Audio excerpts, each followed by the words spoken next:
Assalamualaikum warahmatullahi wabarakatuh. Perkenalkan, nama saya Tugu Apraldi, nomor NPM 243510097. Saya akan membaca buku pada bab 11, yaitu database persistence dan ORM. Yang pertama, database paradigm SQL versus NoSQL, perang ideologi data. Selama beberapa dekade, dunia penyimpanan data dikuasai secara mutlak oleh RDBMS atau yang lebih dikenal sebagai SQL. Pemain besar seperti MySQL, PostgreSQL, dan Oracle dominasi pasar dengan pendekatan yang terstruktur mirip seperti lembar kerja Excel yang saling terhubung. Dalam paradigma ini, data disimpan dalam tabel yang terdiri dari baris dan kolom sebelum kamu bisa menyimpan satu byte data pun. Kamu wajib mendefinisikan skema yang kaku. Tabel ini punya kolom apa saja, tipe datanya apa, dan aturan apa yang mengikatnya. Kelakuan ini adalah pedang bermata dua. Di satu sisi, ia menjamin data yang masuk selalu bersih dan konsisten, tetapi di sisi lain, ia membuat perubahan struktur data di tengah jalan menjadi proses yang menyakitkan. Jika kamu ingin menambah satu kolom baru pada tabel yang berisi 100 juta baris, kamu mungkin harus memastikan server selama berjam-jam untuk proses migrasi.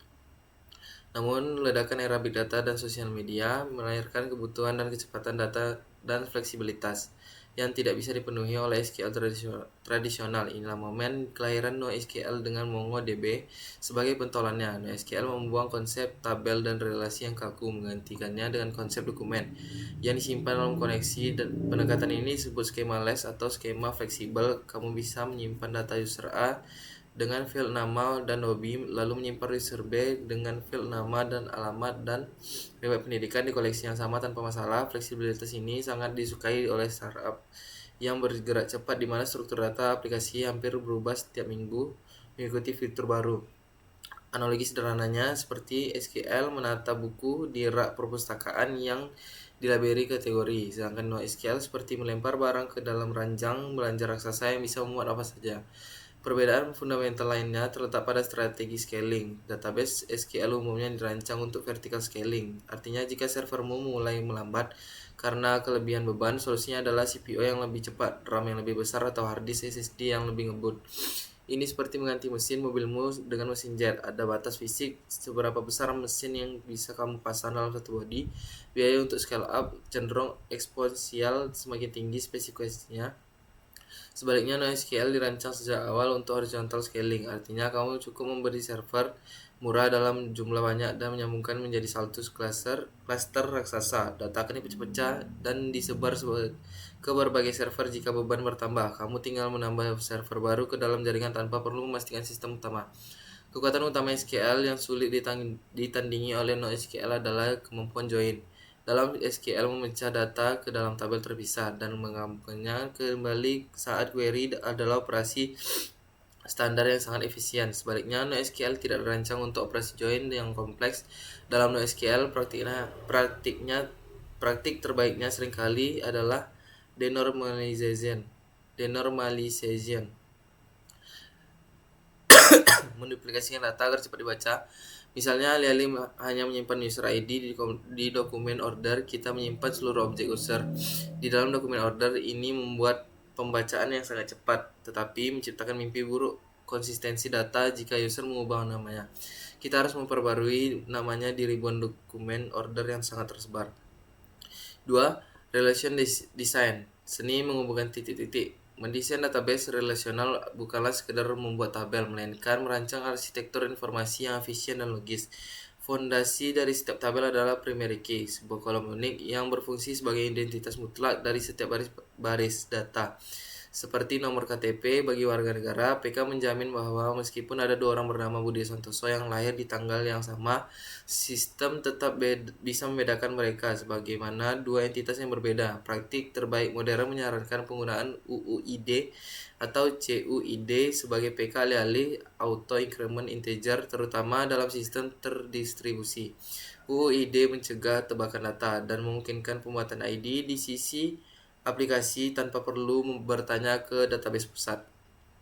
Untuk menggabungkan satu tabel dengan tabel lainnya, kita menggunakan foreign key. Foreign key adalah kolom yang menyimpan nilai primary key dari tabel lain, menciptakan jembatan referensi. Misalnya, dalam tabel order, kita memiliki kolom user ID yang merujuk pada PK di tabel user. Relasi ini dilindungi oleh aturan referential integrity. Database akan menolak jika kamu mencoba memasukkan user ID yang tidak ada di tabel user. Jika kamu mencoba menghapus user yang masih memiliki order aktif, fitur integritas inilah yang membuat data SQL sangat bisa dipercaya. Database bertindak sebagai penjaga gawang yang mencegah data yang tidak itu atau referensi rusak yang sering terjadi di sistem berbasis file atau NoSQL.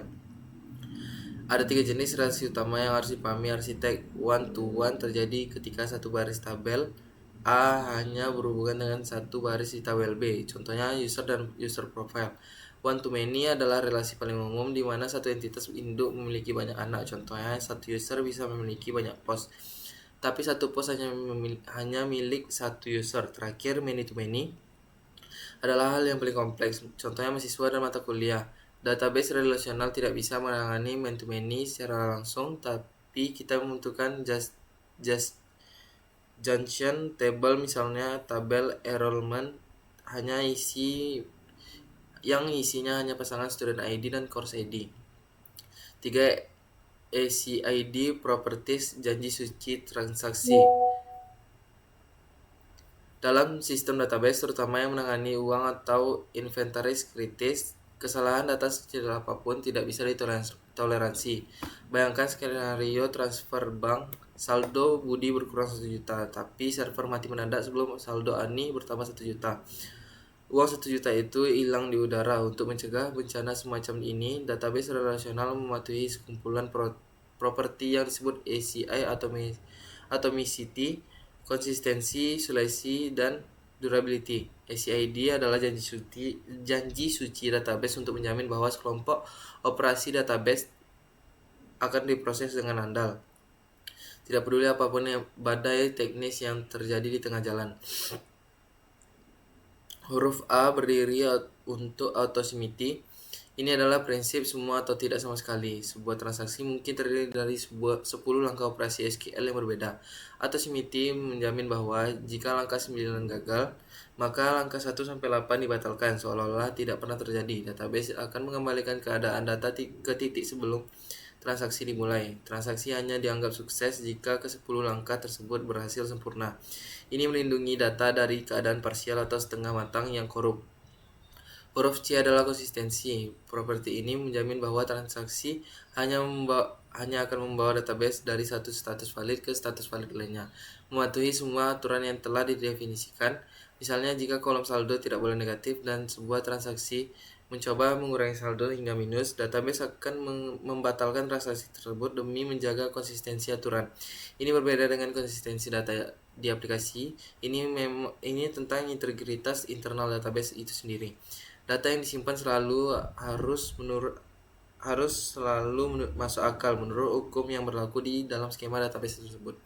Huruf I mewakili isolation. Dalam aplikasi web yang sibuk, ribuan transaksi bisa terjadi secara bersamaan. Isolasi menjamin bahwa transaksi yang sedang berjalan tidak boleh saling menunggu atau mengintip data satu sama lain sebelum selesai. Misalnya, jika Budi sedang transfer uang ke Ani, orang lain mengecek saldo Budi di detik yang sama tidak boleh melihat saldo yang sedang diambang perubahan. Ada berbagai level isolasi yang menawarkan trade-off antara akurasi data dan performa kecepatan. Level isolasi tinggi menjamin data 100% aman tapi lambat karena transaksi harus antri satu persatu. Huruf D terakhir adalah durability. Ini menjamin bahwa sekali transaksi dinyatakan sukses, maka perubahan data bersifat permanen dan abadi. Jika hanya 1 detik kemudian gedung server kebakaran atau listrik padam total, database mencapai ini dengan cara menulis log transaksi ke piringan disk fisik sebelum konfirmasi sukses ke pengguna. Selama hard disknya tidak hancur fisik, data tersebut akan dipulihkan saat database dinyalakan kembali. Durabilitas adalah alasan utama mengapa database relasional terasa lebih berat daripada cache memori di Redis. Mereka memprioritaskan keamanan data jangka panjang di atas kecepatan tulis sesaat. 4. ORM, Object Relational Mapping, jembatan bahasa. Ada jurang pemisah yang besar antara cara kita menulis kode aplikasi dan cara database menyimpan data. Di kode, kita bisa belajar dengan cara object kelas, dan referensi memori. Di database, kita bekerja dengan tabel, baris, dan foreign key. Ketidakcocokan ini disebut impedance mismatch. Dahulu, developer harus menjembataninya dengan menulis perintah SQL mentah dalam bentuk string seperti select from user where ID sama dengan 1. Cara ini rentan typo, tidak memiliki fitur autocomplete, rawan SQL injection jika tidak hati-hati, dan sulit di maintenance karena perubahan nama kolom di database tidak otomatis terdeteksi. Errornya di kode aplikasi. ORM hadir sebagai solusi untuk masalah ini. ORM adalah library yang mungkin kita berinteraksi dengan database menggunakan bahasa pemrograman objek yang kita kuasai tanpa perlu menulis sintaks SQL secara eksplisit. Contoh populer di ekosistem Node.js, TypeScript modern adalah Prisma, Type ORM, dan Drizzle. Dengan ORM alih-alih menulis SQL, kita cukup memanggil metode seperti dbuser find unique. ORM kemudian akan menerjemahkan perintah objek tersebut menjadi query SQL yang optimal di belakang layar, mengirimnya ke dalam database, dan mengembalikan hasilnya ke dalam bentuk JavaScript asli. Keuntungan terbesar menggunakan ORM modern seperti Prisma adalah type safety dan developer experience. Prisma adalah skema database semu dan secara otomatis menggenerate definisi tipe TypeScript. Ini berarti editor bisa memberikan autocomplete cerdas. Saat kamu mengetik user, editor akan menampilkan daftar kolom yang tersedia. Jika kamu salah mengetik nama kolom, TypeScript akan langsung memberikan garis merah error sebelum kamu menjalankan kodenya. Fitur migration di ORM juga sangat membantu kita mendefinisikan perubahan struktur database dalam file skema yang terbaca. Dan ORM akan mengurus perintah alter table yang rumit itu secara otomatis. Namun ORM bukanlah tanpa dosa. Masalah performa paling klasik yang sering menjebak pengguna ORM adalah N+1 query problem. Masalah ini terjadi ketika kita mengambil data induk dan kemudian melakukan loop untuk mengambil data anak untuk setiap induk. Contoh, kita mengambil 100 user, lalu setiap user kita memanggil database lagi untuk mengambil data profilnya. Akibatnya, aplikasi mengirimkan 101 query ke database. Padahal seharusnya bisa dilakukan dengan satu query saja menggunakan join. ORM sering menyembunyikan kompleksitas ini sehingga developer tidak sadar telah menulis kode yang membunuh performa database. Solusinya adalah menggunakan fitur eager loading yang memaksakan ORM mengambil semua data terkait sekaligus. Kritik lain terhadap ORM adalah leaky abstraction. ORM mencoba menyembunyikan SQL, tapi untuk query yang sangat kompleks, abstraksi ORM seringkali jadi penghalang. Query yang dihasilkan ORM mungkin tidak seefisien query tulisan tangan pakar database, atau sintaks ORM-nya menjadi sangat aneh dan sulit dibaca. Untuk kasus-kasus ekstrim seperti ini, ORM biasanya menyediakan pintu darurat untuk kembali menulis SQL manual. Arsitek yang bijak menggunakan ORM untuk 90% operasi CURD standar demi kecepatan development, tetapi tidak ragu menulis raw SQL untuk 5% operasi kompleksitas demi performa maksimal. Kesimpulannya, ORM adalah alat produktivitas yang luar biasa, terutama dalam ekosistem TypeScript. Ini menjembatani dua dunia yang berbeda dan mempercepat siklus pengembangan secara drastis, namun developer tidak boleh buta SQL. Kamu tetap harus memahami apa yang dilakukan ORM di balik layar. Menggunakan ORM tanpa memahami dasar-dasar database relasional adalah resep menciptakan aplikasi yang lambat dan tidak scalable. 5. Indexing dan performance jalan tol data. Seiring bertambahnya data dari ribuan menjadi jutaan baris, kamu akan menyadari bahwa aplikasi yang tadinya cepat tiba-tiba menjadi sangat lambat. Penyebab utama biasanya adalah cara database mencari data. Secara default, tanpa instruksi khusus, database melakukan full table scan. Bayangkan kamu mencari data kata zebra di kamus, tapi kamu tersebut tidak urut abjad. Kamu terpaksa harus membaca setiap halaman dari halaman pertama sampai terakhir untuk menemukan jika tabelmu memiliki 1 juta baris. Database harus membaca 1 juta baris tersebut satu persatu untuk menemukan user dengan email tertentu. Ini adalah operasi yang sangat lambat dan membebani I/O atau disk.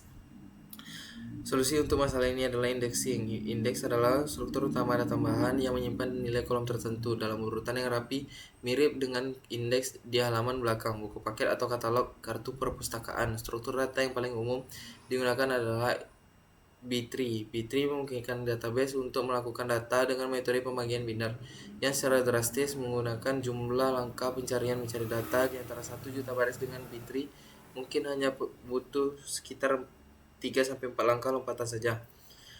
Perbedaannya, performanya bisa dari 10 detik menjadi 10 milidetik.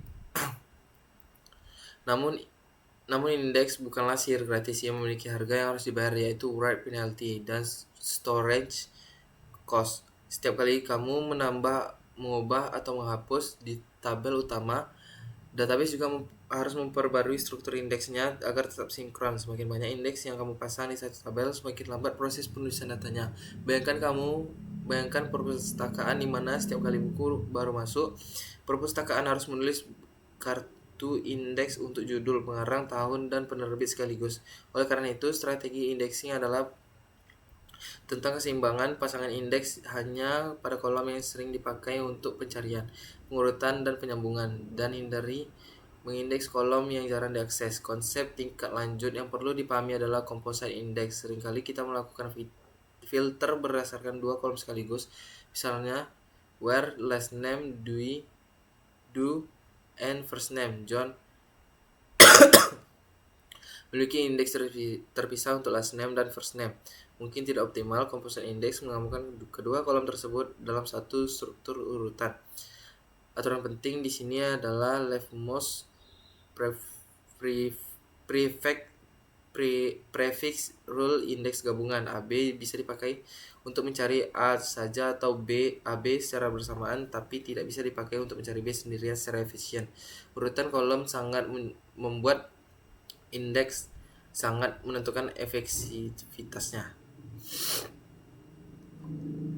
6. Integrasi keislaman, integritas data dan catatan amal. Dalam arsitektur perangkat lunak, database adalah komponen yang paling kritikal karena ia telah bertugas menyimpan kebenaran. Hal ini mengingatkan kita pada konsep lauh mahfuz dan pencatatan amal oleh rakib dan atib. Sebagaimana database mencatat setiap insert, update, dan delete tanpa ada yang terlewat, Allah SWT menegaskan dalam surat Al-Kahfi ayat 49 bahwa buku catatan amal tidak akan melewatkan hal kecil maupun besar. Mempelajari persistensi data mengajarkan kita tentang murakabah. Jika kita begitu takut kehilangan data transaksi user karena server crash, harusnya kita lebih takut jika amal baik kita hilang atau tidak dicatat karena ketidakikhlasan. Konsep ACID Properties adalah manifestasi teknologi dan dari prinsip amanah dan itqan. Dalam muamalah, atomicity mengajarkan totalitas amal ibadah tidak bisa setengah-setengah. Transaksi taubat misalnya harus memenuhi semua syarat agar komit diterima Allah. Konsistensi adalah mengajarkan istiqomah. Data harus selalu mematuhi aturan yang ditetapkan. Seorang muslim harus konsistensi mematuhi batasan syariat dimanapun ia berada. Mengajarkan tentang keabadian, data yang sudah dikomit harus bertahan meskipun listrik mati. Ini adalah analogi dari amal jariyah, amal yang durable yang adalah amal bermanfaat untuk terus bertahan dan mengalir pahalanya meskipun pelakunya telah wafat. Desain relasional database dengan foreign key mengajarkan kita pentingnya silaturahmi dan nasab. Sebuah tabel yang berdiri sendiri tanpa relasi seringkali kurang bermakna. Kekuatan data muncul saat ia terhubung dengan data lain. Dalam Islam, memutuskan hubungan adalah dosa besar. Orphanage record, yatim yang induknya dihapus dalam database, dianggap sebagai sampah integritas. Begitu pula manusia yang memutuskan hubungan dengan penciptanya atau sesamanya adalah jiwa yang kehilangan arah. Normalisasi data juga mengajarkan efisiensi dan menghindari israf. Ruang penyimpanan dengan mengajarkan duplikasi yang tidak perlu.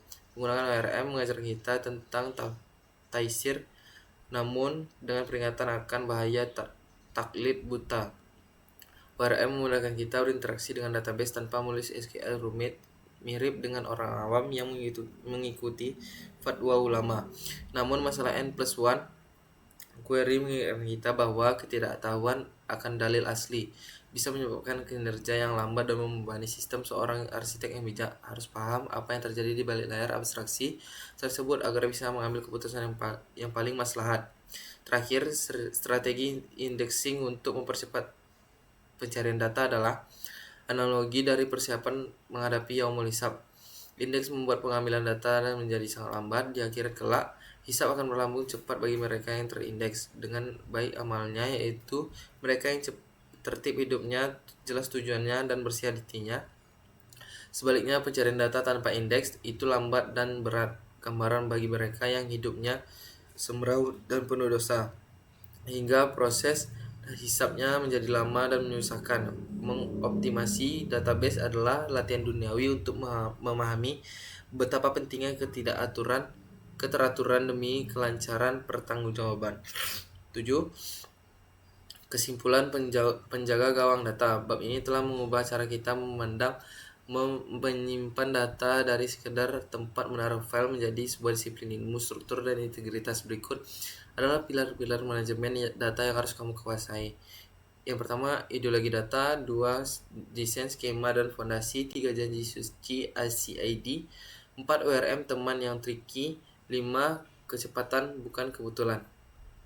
Berikut yang dapat saya sampaikan, lebih dan kurang saya mohon maaf. Assalamualaikum warahmatullahi wabarakatuh.